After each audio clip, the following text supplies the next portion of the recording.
La divinité du Christ est-elle biblique? En plus des revendications spécifiques de Jésus lui-même, ses disciples ont aussi reconnu sa divinité. Ils ont affirmé que Jésus avait le droit de pardonner des péchés, ce que Dieu seul peut faire, puisque le péché est une offense contre lui. Acte 5.31 Et c'est lui que Dieu a élevé pour siéger à sa droite, comme chef suprême et sauveur, pour accorder à Israël la grâce de changer et de recevoir le pardon de ses péchés. Colossiens 3.13 Supportez-vous les uns les autres, et si l'un de vous a quelque chose à reprocher à un autre, pardonnez-vous mutuellement, le Seigneur vous a pardonné, vous aussi, pardonnez-vous de la même manière. Psaume 130.4 Mais le pardon se trouve auprès de toi afin que l'on te craigne. Jérémie 31.34 Ils n'auront plus besoin de s'enseigner l'un l'autre, en répétant chacun à son compagnon ou son frère, il faut que tu connaisses l'Éternel. Car tous me connaîtront, des plus petits jusqu'aux plus grands, l'Éternel le déclare, car je pardonnerai leurs fautes, je ne tiendrai plus compte de leurs péchés. Elle est dit aussi, et c'est directement lié, que Jésus est celui qui doit juger les vivants et les morts. 2 Timothée 4.1 Thomas s'est exclamé, mon Seigneur et mon Dieu. Jean 20.28 Paul appelle Jésus, notre grand Dieu et Sauveur, Tite 2.13 et rappelle qu'avant son incarnation, Jésus était, de condition divine. Philippiens 2.5-8 Dieu le Père dit à Jésus, ton trône, ô Dieu, est éternel. Hébreux 1.8 Jean déclare, au commencement, la parole existait déjà. La parole était avec Dieu et la parole était Dieu.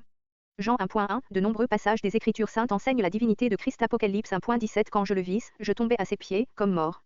Alors il posa sa main droite sur moi en disant, n'aie pas peur. Moi, je suis le premier et le dernier. 1 Corinthiens 10.4 Ils ont tous bu la même boisson spirituelle, car ils buvaient de l'eau jaillie d'un rocher spirituel qui les accompagnait, et ce rocher n'était autre que Christ lui-même. 1 Pierre 2.6 Voici, en effet, ce qu'on trouve dans l'Écriture à ce sujet, moi, je place en Sion une pierre angulaire choisie, d'une grande valeur. Celui qui met sa confiance en elle ne connaîtra jamais le déshonneur. Psaume 18.2 Il dit ceci, je t'aime, ô Éternel, ma force. Une Pierre 5.4 Alors, quand le berger en chef paraîtra, vous recevrez la couronne de gloire qui ne perdra jamais sa beauté.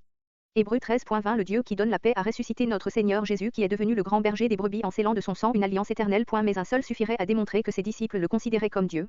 Jésus a aussi reçu des titres réservés à YHWH, le nom formel de Dieu, dans l'Ancien Testament. Le titre vétérotestamentaire de Rédempteur. Psaume 130.7 Ô Israël. Place ta confiance en l'Éternel, car c'est auprès de lui que l'on trouve l'amour, la délivrance abonde. Auprès de lui, Osée 13.14 Je les affranchirai du pouvoir du sépulcre et de la mort. Je les libérerai. Devrais-je donc les affranchir du pouvoir du sépulcre et de la mort? Devrais-je les sauver? Je ne peux plus les avoir en pitié. Est utilisé pour désigner Jésus dans le Nouveau Testament. Tite 2.13 En attendant que se réalise notre bienheureuse espérance, la révélation de la gloire de Jésus-Christ, notre grand Dieu et Sauveur. Apocalypse 5.9 Et il chantait un cantique nouveau, tu es seul digne de recevoir le livre, et d'en briser les sceaux car tu as été égorgé et tu as racheté pour Dieu, grâce à ton sacrifice, des hommes de toute tribu, de toute langue, de tout peuple, de toutes les nations. Si c'est YHWH qui devait être percé et vers qui on devait tourner les regards et que c'est ce qui est arrivé à Jésus, alors Jésus est YHWH. Paul interprète Ésaïe 45.22 Tournez-vous donc vers moi. Et vous serez sauvés, vous tous qui habitez les confins de la terre. Car moi seul je suis Dieu, il n'y en a pas d'autre. Comme s'appliquant à Jésus dans Philippiens 2.10 Pour qu'au nom de Jésus tout être s'agenouille dans les cieux, sur la terre et jusque sous la terre plus loin, le nom de Jésus figure aux côtés de celui de Dieu dans la prière, que la grâce et la paix vous soient données de la part de Dieu le Père et de notre Seigneur Jésus-Christ. Galates 1.3 Que la grâce et la paix vous soient accordées par Dieu notre Père et par le Seigneur Jésus-Christ. Que la grâce et la paix vous soient accordées par Dieu notre Père et par le Seigneur Jésus-Christ. Ce serait un blasphème si Christ n'était pas Dieu. Le nom de Jésus apparaît avec celui de Dieu dans le commandement de Jésus de baptiser, au nom singulier du Père, du Fils et du Saint-Esprit. Éphésiens 1.2 Matthieu 28.19 Allez donc dans le monde entier, faites des disciples parmi tous les peuples, baptisez-les au nom du Père, du Fils et du Saint-Esprit. 2 Corinthiens 13.14 Que la grâce du Seigneur Jésus-Christ, l'amour de Dieu, et la communication du Saint-Esprit, soient avec vous tous. Des actions qui ne peuvent être accomplies que par Dieu sont attribuées à Jésus. Jésus a non seulement vaincu la mort. Jean 5.21 En effet, comme le Père ressuscite les morts et donne la vie, ainsi le Fils, lui aussi, donne la vie à qui il veut. Et pardonner des péchés. Acte 5.31 Et c'est lui que Dieu a élevé pour siéger à sa droite, comme chef suprême et sauveur, pour accorder à Israël la grâce de changer et de recevoir le pardon de ses péchés. Mais il a créé et soutient l'univers. Jean 1.2 Au commencement, il était avec Dieu. Colossiens 1.16 Car c'est en lui qu'ont été créées toutes choses dans les cieux comme sur la terre, les visibles, les invisibles, les trônes et les signaux, les autorités, les puissances. C'est par lui et pour lui que Dieu a tout créé. Est encore plus clair en considérant que YHWH a dit qu'il était seul pendant la création. Ésaïe 44.24 Voici ce que déclare l'Éternel, ton libérateur, celui qui t'a formé. Dès le sein maternel, oui, c'est moi, l'Éternel. Qui ai fait toutes choses? Moi seul j'ai déployé le ciel, j'ai étendu la terre. Sans aucune aide de plus, Christ possède des attributs qui n'appartiennent qu'à Dieu, la vie éternelle. Jean 8.58 Vraiment, je vous l'assure, leur répondit Jésus, avant qu'Abraham soit venu à l'existence, moi, je suis l'omniprésence. Matthieu 18.20 Car là où 2 ou 3 sont ensemble en mon nom, je suis présent au milieu de l'omniscience. Matthieu 16.21 À partir de ce moment, Jésus commença à exposer à ses disciples qu'ils devaient se rendre à Jérusalem, y subir de cruelles souffrances de là.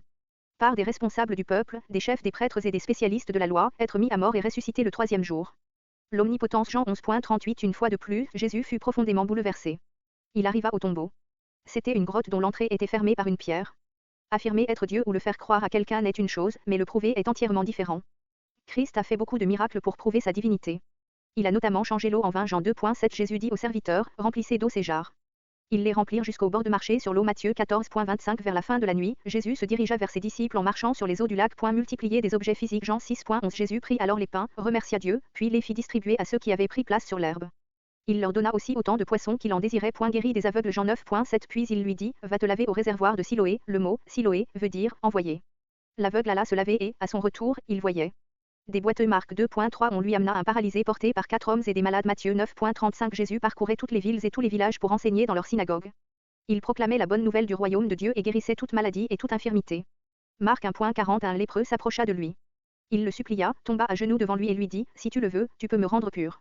Et même ressusciter des morts. Jean 11.43. Cela dit, il cria d'une voix forte, Lazare, sors de là. Luc 7.11. Ensuite, Jésus se rendit dans une ville appelée Naïn. Ses disciples et une grande foule l'accompagnaient. Marc 5.35. Pendant qu'il parlait encore, quelques personnes arrivèrent de chez le chef de la synagogue pour lui dire, ta fille est morte. À quoi bon importuner encore le maître, surtout, il est lui-même ressuscité. Sa résurrection n'a rien à voir avec la mort et la renaissance des dieux de la mythologie païenne, elle n'a d'équivalent dans aucune autre religion et aucun fait n'est mieux établi en dehors des Écritures. Il y a au moins 12 faits historiques concernant Jésus que même les spécialistes critiques non chrétiens admettent. 1. Jésus est mort crucifié. 2. Il a été enterré. 3. Sa mort a fait perdre tout espoir aux disciples.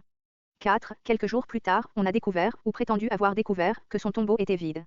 5. Les disciples ont cru avoir vu Jésus ressuscité. 6. Après cela, ils sont passés du doute à une foi courageuse. 7. Ce message était le pilier de l'enseignement de l'Église primitive. Émoticône. N'en croyant pas ses yeux, il a été prêché à Jérusalem. 9. Suite à cette prédication, l'Église est née et a grandi.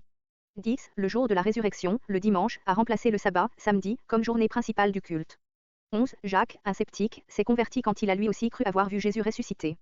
12. Paul, un ennemi du christianisme, s'est converti suite à une expérience qu'il croyait être une apparition de Jésus ressuscité. Même en cas d'objection à cette liste, quelques-uns seulement des éléments qui la composent sont nécessaires pour prouver la résurrection et confirmer l'évangile, la mort, l'enterrement, la résurrection et les apparitions de Jésus. 1 Corinthiens 15.1. Frères et sœurs, je vous rappelle l'évangile que je vous ai annoncé, que vous avez reçu et auquel vous demeurez attachés. Bien que d'autres théories puissent expliquer l'un ou l'autre de ces faits, seule la résurrection explique et rend compte de chacun d'eux. Les critiques admettent que les disciples ont affirmé avoir vu Jésus ressuscité. Ni le mensonge, ni des hallucinations, ne peuvent transformer une personne de la manière dont la résurrection l'a fait. D'abord, qu'avait-il à y gagner? Le christianisme n'était pas populaire et cela ne leur a certainement pas fait gagner d'argent. Ensuite, les menteurs ne font pas de bons martyrs. Il n'y a aucune meilleure explication que la résurrection pour comprendre la disposition des disciples à mourir d'une mort atroce pour leur foi.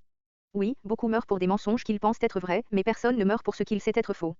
Pour conclure, Christ a affirmé qu'il était YHWH, qu'il était Dieu, pas une divinité quelconque, mais le seul vrai Dieu, et ses disciples, des Juifs qui auraient été terrifiés par l'idolâtrie, l'ont cru et l'ont considéré comme tel.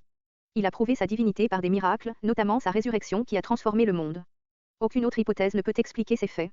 Oui, la divinité de Christ est biblique.